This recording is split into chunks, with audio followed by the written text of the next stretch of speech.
اسلام سے پہلے کے حالات دیکھیں نا عورتوں کے بارے میں، تو حیثیت کیا تھی کہ وہ مردوں کی خواہشات پورا کرنے کے لیے کھلونا تھیں۔ عورتیں دن رات مردوں کی خدمت کرتی، محنت مزدوری بھی عورتیں کرتی، اور جو کچھ کماتی وہ مردوں کو دے دیا کرتی، مگر وہ ظالم مرد ان عورتوں پر کچھ بھی خرچ نہ کیا کرتے، عورتوں کو جانوروں کی طرح مارتے پیٹتے تھے، ذرا ذرا سی بات پر عورتوں کے کان، آنکھ اور ناک کاٹ دیا کرتے تھے، عورتوں کو دردناک سزائیں دے کر قتل کر دیا کرتے۔ باپ کے مرنے کے بعد جس طرح اس کے لڑکے جائیداد کے مالک ہو جاتے تھے، اس طرح اپنے باپ کی بیوی یعنی اپنی ماں کے بھی مالک ہو جاتے تھے۔ معاذ اللہ اپنی ماں کو لونڈی بنا کر رکھتے تھے۔ اللہ اکبر۔ عورتوں کو ان کے ماں باپ، بھائی بہن، شوہر کی میراث میں کوئی حصہ نہیں ملتا تھا، عورتیں کسی چیز کی مالک نہیں ہوتی تھیں۔ عرب کے بعض قبیلوں میں تو یہ ظالمانہ دستور تھا کہ بیوہ ہو جانے کے بعد عورتوں کو گھر سے باہر نکال کر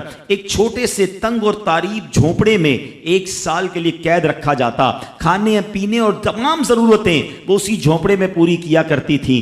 بہت سی عورتیں گھٹ گھٹ کر مر جاتی، جو زندہ رہ جاتی تو 1 سال بعد ان کے دامن میں اونٹ کی مینگنیاں ڈالی جاتی اور ان کو فورس کیا جاتا کہ کسی جانور کے بدن سے اپنے بدن کو رگڑیں، پھر اسی گندی حالت میں پورے شہر کا چکر لگایا جاتا تھا اور گویا یہ اعلان ہوتا تھا کہ اس عورت کی اب عدت ختم ہو گئی ہے۔ اللہ اکبر۔ ایسی ایسی رسمیں تھیں، ایسے رواج تھے، عورتیں بلبلاتی، روتی، تڑپتی، مگر ان عورتوں کے زخموں پر کوئی مرہم رکھنے والا نہیں تھا، کوئی فریاد سننے والا نہیں تھا۔ اللہ اکبر۔ 12 ربیع الاول کی صبح صادق کے وقت کائنات میں ایک ایسا نور جلوہ گر ہوا، ایک ایسی شخصیت آئی جہاں جس نے جہالت کے اندھیروں کو ختم کیا، وہاں ساری دنیا کی عورتوں کے لیے ایک ایسے دکھ کا مداوا بن کر آئے۔ نبی پاک علیہ الصلوۃ والسلام ایسے احکامات لے کر آئے، اتنی پیاری شریعت اور مذہب لے کر آئے جس میں اللہ کے دین نے عورتوں کو ایسا مقام عطا کیا کہ سبحان اللہ، عورتوں کی قسمت کا ستارہ چمک اٹھا۔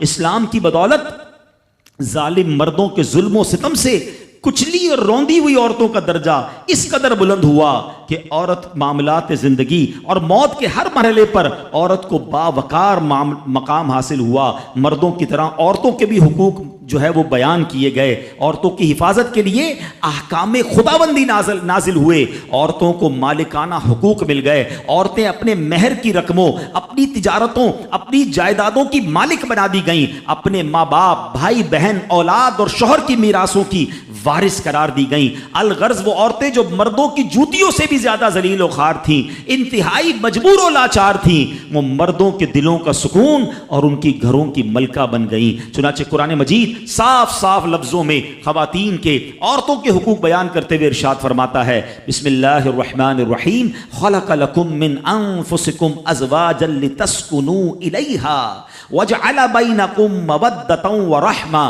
قرآن کہتا ہے، ترجمہ کنز الایمان، تمہارے لیے تمہاری جنس سے جوڑے بنائے کہ ان سے آرام پاؤ اور تمہارے آپس میں محبت اور رحمت رکھی۔ اب کوئی مرد نہ عورتوں کو مار پیٹ سکتا ہے، نہ ان کو گھروں سے نکال سکتا ہے، اور نہ کوئی ان کے مال و اسباب یا جائیدادوں کو چھین سکتا ہے، بلکہ ہر مرد پر مذہبی طور پر عورتوں کے حقوق ادا کرنے لازم ہیں۔ اللہ اکبر۔ گویا اسلام نے ظلم کا دروازہ بند کر دیا، کبھی ماں کے روپ میں، کبھی بیٹی کے روپ میں، کبھی بہن کے روپ میں، تو کبھی زوجہ کے روپ میں۔ اللہ اکبر۔ عورت کو ایک ایسا مرتبہ عطا فرما دیا کہ عورت کسی بھی روپ میں ہو، جب بھی اس کے جناب حقوق تلف کیے جائیں گے، نا انصافی کی جائے گی، اسلام وہاں پر اپنا کردار ادا کرتا ہے، اسلامی قوانین سامنے آتے ہیں، عورتوں کے حقوق بیان کیے جاتے ہیں۔